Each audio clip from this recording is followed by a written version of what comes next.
This episode of Future Construct is supported by Applied Software. We would like to thank them so much for supporting us.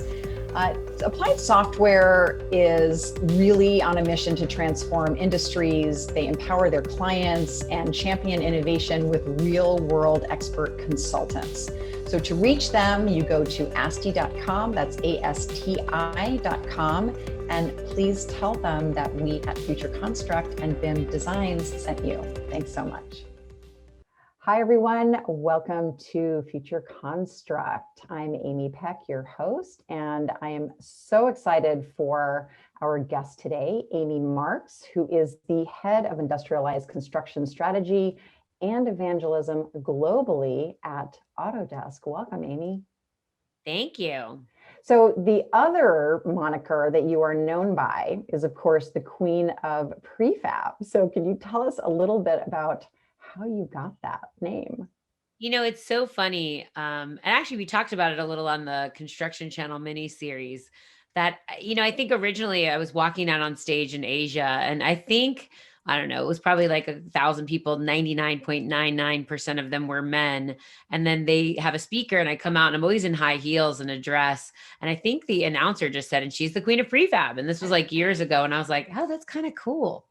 And my friends thought it was really funny in the beginning. And I was like, no, I was listening, like maybe Prefab Barbie is already taken, but I'll go with Queen of Prefab for now. That's good. I'll go with it. I like that. I like that. No, I think Queen is definitely better than Barbie. Queen has that gravitas. You've got that power. You have a kingdom.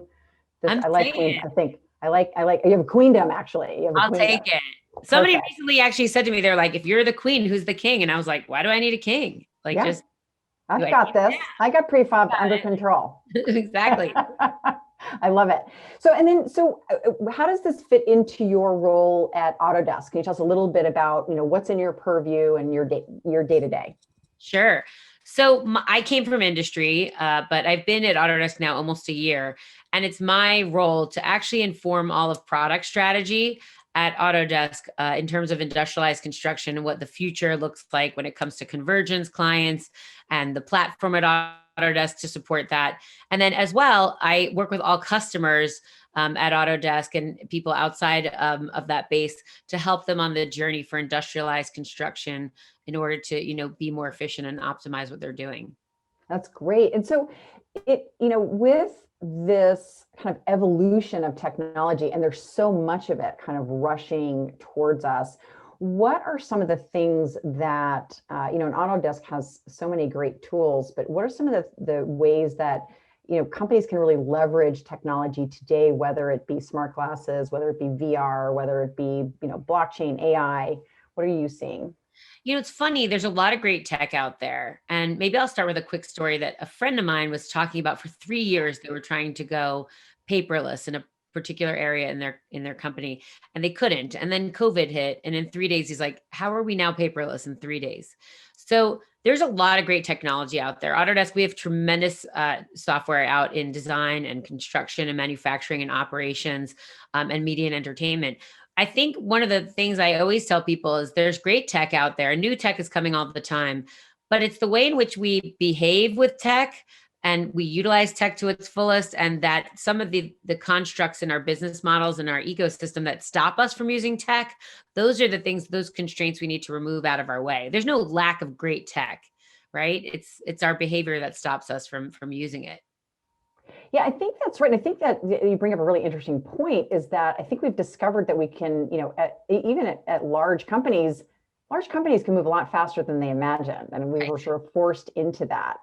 And so one of the things that comes up quite a bit is sort of this idea of, having a 3D asset library that kind of maybe begins with VR and visualization and maybe kind of moves through the building life cycle, then becomes maybe an AR layer.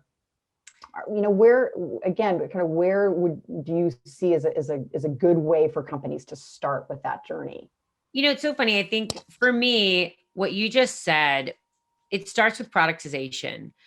At the end of the day, it's very hard to understand data when you're looking at things that are different every single time. There's no consistency in it, right? It's like, and in construction, for some reason and design, we've decided that everything is like designing a snowflake, operating a snowflake, and building a snowflake every single time. I don't know why, and we have examples of where it's not like that, right? So it's like, I always use the example of generators, and they come in a certain horsepower capacity, like at 200 or 250 horsepower or three. We somehow understand that product, we have to design around its capacity, but then everything else is up for grabs. It's like total means and methods. Yes, and by the way, you need that data, but you need that product data to be discrete data where it's not just a pretty picture of that element, but that it's actually functional data that allows me to understand how the bill of materials works, the bill of process, a direct connection to that supply chain partner, so that the data actually reflects how it's going to be manufactured and assembled. If it doesn't, and it's just a pretty picture representation of that, it's not that functional for us, right? So I think a lot of things that we're talking about in the world today, whether it's digital twin or generative design, those are generated, really the results of those things, the benefits of those can really be driven by industrialized construction and prefabrication. And we sort of sometimes forget that, you know what I mean? It's like, do you want to track process with millions of pieces and parts that are coming together differently every time? Or would you rather, productize certain elements within these spaces that you can reuse and understand and get better at it, right? It's like, we can never get good at this because we're just doing it for the first time every time. I love that you brought that up, because we had a client in Southern Australia, one of the largest residential builders there. And they kind of quickly came to the conclusion that, instead of having this sort of infinite number of designs, which actually stalls the sales process, right? Right. So you have too much choice, that they just wanted to distill it down to 4 kind of basic designs. And then the layers of creativity came in, then you could maybe choose it from 10 different backsplashes, or, Right. They're thinking about the sale at the end and what's best for the consumer, not just the process. So I'd love to hear your perspective on, really building for the end user. At the end of here's the problem, right? So very little of what we're doing is even focused on the end user, right? So when I said, like, we have to think about how the constructs are stopping us from adding value, right? It's like, think about this. We're a very siloed ecosystem, and we are one of the least digitized ecosystems on the planet. We are one of the least productive. We are not seeing technology being able to, like, more so in the construction than anywhere else, right? And the issue is, it's not that we're not smart. Like, I feel like when I tell people that, like, we're not doing this and we're not productive, they're like, well, we're not dumb, we're trying. I was like, that's not what I'm saying. I'm actually saying, like, listen, this is cash for chaos, right? This started as very siloed industries where people actually made money, not on purpose, but they have set up their business models because they make money on the misinformation or lack of information between these silos. So what does that mean? That means they draw things that will never be built and they get paid for that. They price things that will never get built and they get paid for that. They go out for multiple people who will never get the job, and that's part of this waste. And then we end up with materials, 40% of which are in our landfills, that came out of the construction process that were never going to end up in these buildings, but they were going to end up in the landfills, right? This doesn't make sense. But the problem is, we keep everything we have in our ecosystem is set up to replicate the value within these silos, but not across these silos. So it's not like somebody doesn't understand that. But okay, so now I'm an engineer, let's say, that draws things that I know never get built. Do I give that up, or do I keep my job and keep drawing things that probably most of which are never actually fabricated? But then I get paid again to, like, reconcile those drawings from somebody else that's going to build it, that's in a different silo. And then they kick those drawings back to me. And then I get paid to actually, like, kind of fit it into what my original intention. Why do we do that?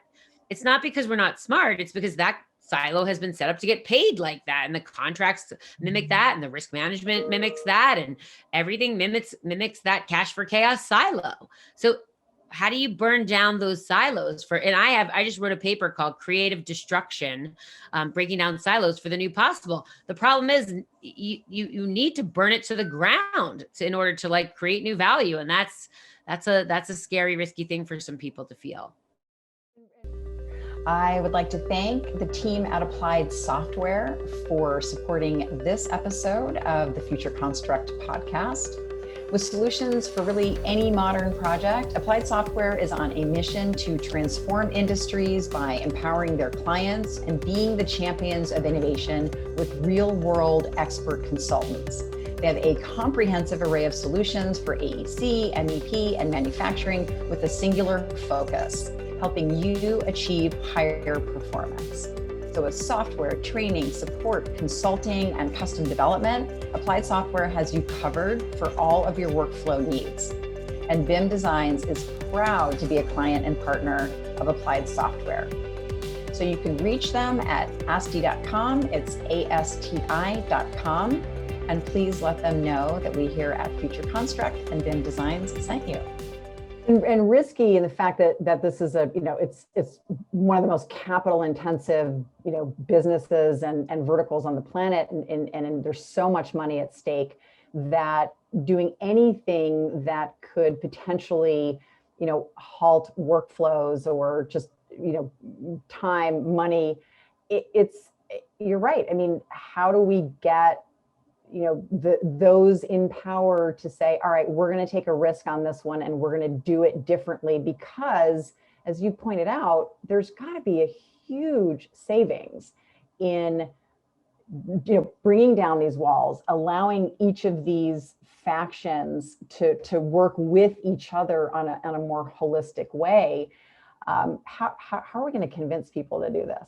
Well, I think, what's happening now. So part of that paper was the fact that I'm writing this book called The Innovators Deception. So Clayton Christensen was my professor at HBS when I got to spend some time there. And he wrote about the Innovators Dilemma, right? So he talked about anytime you hear that word disruption or disruptive technology, that's him, right? That's his book. And he talked about how you could chip away at the bottom in order to change an industry. Like one tech swap for another would displace an incumbent, like Uber and taxis or the mini mills and steel mills. Here's the problem. We can't change an ecosystem of disparate industries that have to function together the same way you can change one industry. You cannot affect change from the bottom up.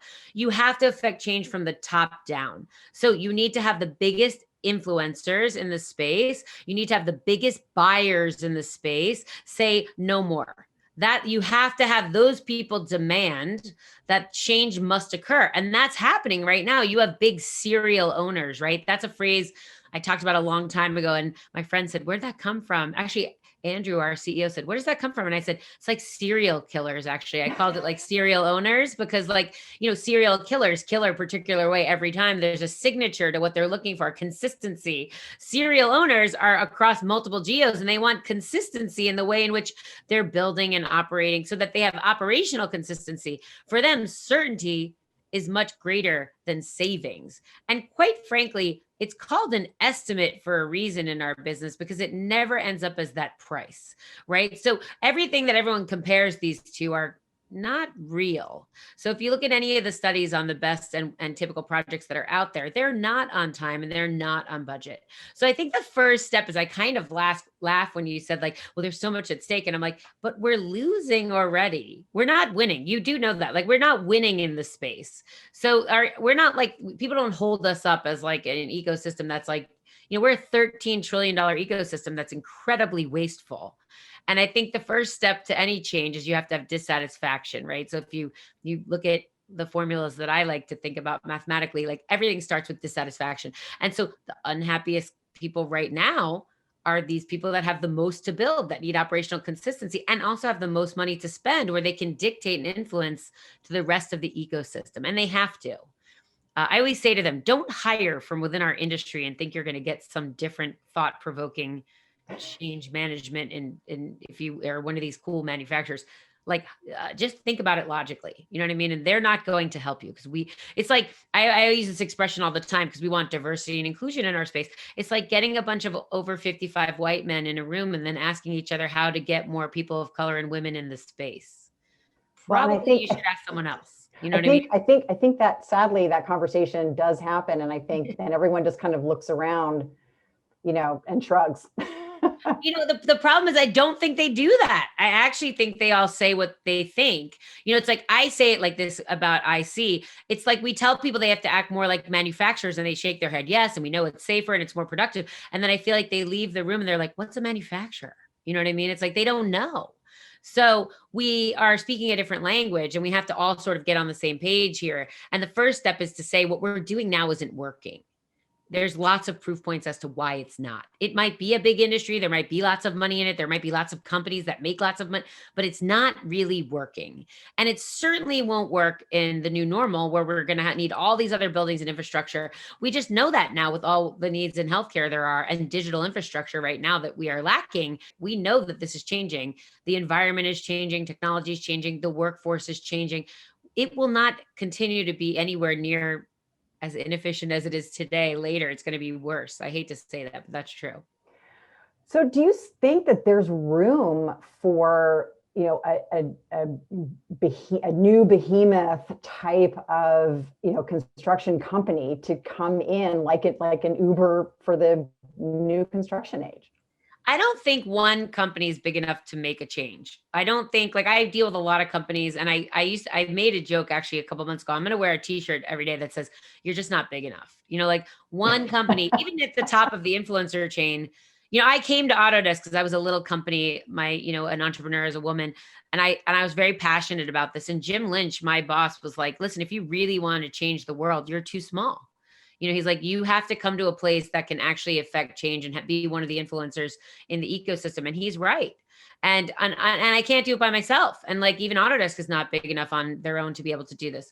So I think, there's not one technology. That's the difference between what Clayton was talking about, what I'm talking about. There's not one technology. There's not one company. I actually think the way in which we talk about design, construction, and operate, the phases of our cycles and the names of the companies change. So you're going to see a lot more convergence in process and in company models and in industries, and that's happening now. We see convergence all the time, in lots of different parts of our world. So this convergence that's going on, and for me, it really manifests itself with companies that are fabricating, right? So I have owners that are fabricating. I now have architects that decide they're going to design and fabricate. I have general contractors that want to fabricate, and like subcontractors. Honestly, the guys that have been fabricating and ladies the most in our ecosystem for a couple decades are the MEP subcontractors, sort of in secret, right? They've been doing it in all these complex spaces behind the walls, below ground, in the central utility plants, above the ceilings.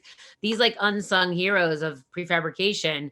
All of a sudden, people are recognizing they want that value, and they're and this pressure is on the space, right? Because we have COVID and everyone, we know we have to do things differently. So what happens when you have pressure in an ecosystem is the lines all blur. So like when you say construction company to me, I don't even know what that means anymore. And quite frankly, in 5 years, 10 years, there won't be, I don't know if that terminology will exist the way it does, or when somebody says the design development phase, I don't know what that will look. I don't even think it looks anything like that. It's much more systems thinking. It's much more vertically integrated in the new normal for convergence than it ever has been before. And if you don't think about yourself in the future, I don't think you'll exist. No, I think you're exactly right. I mean, we run an innovation workshop. That's the first thing we do. And we actually do it on a personal level, which is why when we get to the end today, I ask the question that I ask, that if you don't have a vision for yourself for the future, how on earth are you going to project what the products and services of, for your company are going to be? Right. So, and you talk a lot about living in the future, again, for you, and this will lead us sort of to our closing question, but what would you like to see happen ideally in the industry? I definitely think we need to have more collaboration and productization that influences the tech. So think about it. We're a $13 trillion ecosystem. And at Autodesk, we are a platform that really needs to enable and connect designers and makers. And we do that now, but it really needs to be deeper and with more functional data, and really with a real direct connection with that discrete data that we can manufacture off the data. We can eliminate and lots of the layers in our space and get rid of some waste. And, that's important. I think the future looks very different. I think we look more like a very connected, enabled platform company that we are today, but even more so.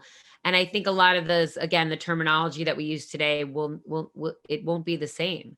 because there may not just be somebody who lives within the silo that they live in today. They'll probably be touching 2 or 3 of those positions at the moment. Yeah, and you talk about convergence a lot. I look at the sort of the convergence of the technologies, like how do we, blend, AR, VR, blockchain, AI with, cloud, edge services, the wearables that are coming out. And so how much do you think that convergence of technology, particularly thinking specifically around smart cities, will then start to drive smart buildings, or do you see it the other way around? Yeah. It's funny. I used to have a slide like 10 years ago, and I was like, I used to have a Walkman, and then they talked me into like an iPod, and then the iPod became my iPad, and the iPad became my Mac, and then the Mac now became my Apple CarPlay. And I'm like, the building is not even the largest chassis anymore for the platform. It's the city, right? So if you think about places on this planet where they're pumping in capacity right now, like the continent of Africa, there's very little legacy infrastructure there. And so the smart city, which you can't build the same old way, most people forget that part. When we think about like buildings that are built differently with IoT sensors and understanding the data that can actually speak to us and heal themselves, that's really what the platform at Autodesk would like to really enable. And we do, and really in what we see in the future. And when I say platform, I don't mean just our product portfolio connected. I mean our product portfolio with other people's software that can interact with each other and actually connect to each other, because the chassis is really the city, right? It becomes the city then. I think of all these companies now that look, at the end of the day, does and I don't want to call it any one particular company, but do they want to fight it out on a retail level with me to buy my fridge separately, my microwave, my washer dryer, or do they want me to move into an enabled apartment building in this city that's an enabled city by all their tech, and I'm in the tech, right? I live in the tech.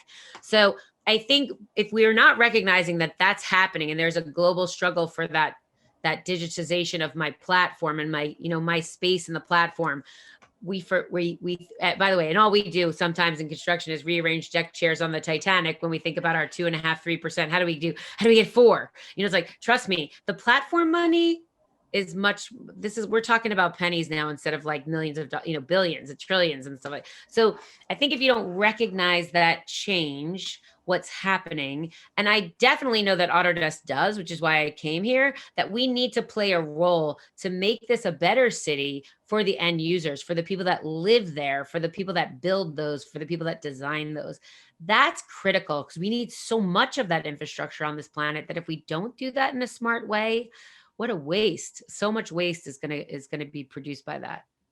Yeah, that's such a great point that you bring up Africa, because in on the one hand, the challenge is that there's no infrastructure. The other hand, the opportunity is that there is no infrastructure, right? It's a blank canvas, because we have to retrofit all of these cities. We talk about the cloud and the network, but those are all, there's hardware involved, and every lamppost and all those boxes you see on street fiber corners. underground, Right, all the fiber underground that doesn't exist in Africa that exists here. So we have an opportunity maybe to rewrite that. It's worse than that. There's the physicality of the infrastructure, but what really holds people back are the territory of that infrastructure, the politicizing of that infrastructure. That's the problem, right? So it's like, I always say it's not hard to prefabricate pipe racks. It's hard to find leadership, a culture, and a process that enables you to fabricate pipe rack. Like, you know what I'm saying? Like, it's very little about of the physicality. It's mostly about culture and strategy, and the tools and the tech and things like that, and the way in which we collaborate as people, and the fact that, listen, when I came to Autodesk, and I gotta say, this is not a shameless plug. This is really about my life. I thought, wow, I'm really coming to the right place where people care about this, and they speak this language that I love, that I'm so passionate about, that I was willing to give up my own business for. But then I was like, wow, let's see what happens now.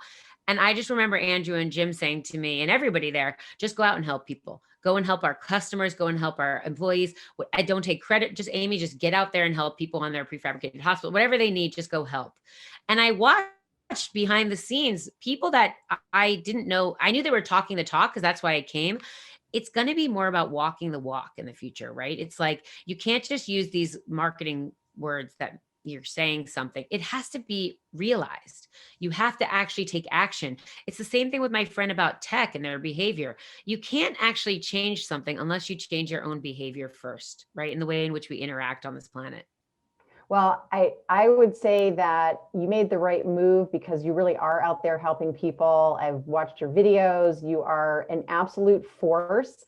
And if anyone can move the needle and enact some change, it's you, Amy Marks. And let's talk a little bit about your red stiletto back there. Oh, my red, everybody loves my red shoe. So I always say my red shoe is going to change the world. And, it's like the way we do things right now in our ecosystem, it's as if I walk down to my shoemaker barefoot and I'm like, I need shoes. And I say, I need shoes. And he goes, put your foot down on paper, Amy. And he draws a line around my toes. And I go, okay, well, when should I come back? And how much will it be? He's like, I don't know, maybe like 2-3 weeks. And like, it depends how much leather I use.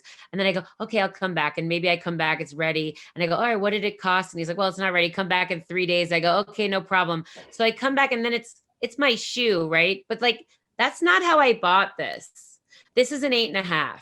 I bought this on an enabled connected platform where I had a direct connection to the manufacturer of this shoe, where I could put in the parameters of what I want, think generative design. And I could say, I want a red leather shoe patent, by the way, and I want it to be 4-inch heels and I want it to be comfortable. It needs to come from a 5-star rated manufacturer. By the way, I want to pay less than this and it needs to come within 2 days. And like Santa, boom, here comes my shoe. And the only reason why this is an 8.5, and it could be productized or we could buy it with certainty, is because there was a connected enabled platform like that. And by the way, not only did it say you can have that, it said you should buy this shoe and these pants, these socks, this blouse, and this necklace. That'll make the perfect outfit.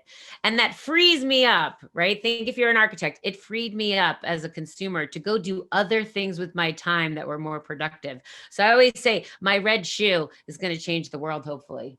Well, that is a perfect analogy. And it brings me to my last question, which I ask everyone. So if you could project yourself into the future, 2030, 2040, or beyond, and you could create the perfect gadget for you, for your life, what would it be and what would it do? It's funny. I'm a mom first before everything I do. So I actually don't, when you say for me, I almost don't know what that means in my, like what do I do for anything for myself? So I actually went and, I've talked to my daughter about this and I've said to her, like, well, what could you, if you could have anything, what would it be? And she said, I would create something in farming and agriculture that would feed the people of our planet. And then I said, that's great, Mackenzie. And she said, just make sure you credit me and get it right. So hopefully I did for her. But I think I want to, like, I'd love to be able to have people think about not just what they would want in the future, but what their kids and their grandkids and other people's kids and grandkids might want in the future, what they would want in the future. That's more important to me. I mean, me personally, I would love like maybe an authenticity meter filter, that microaggression filter that runs around me all the time, that people know that I actually really care.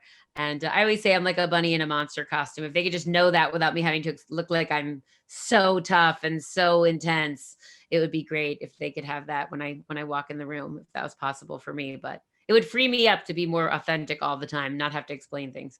See, there you go. But see, I think of it as passion. I think, it's like you love what you do and it shows. It's been so great chatting with you. Thank you so much for joining us on Future Construct. Thank you.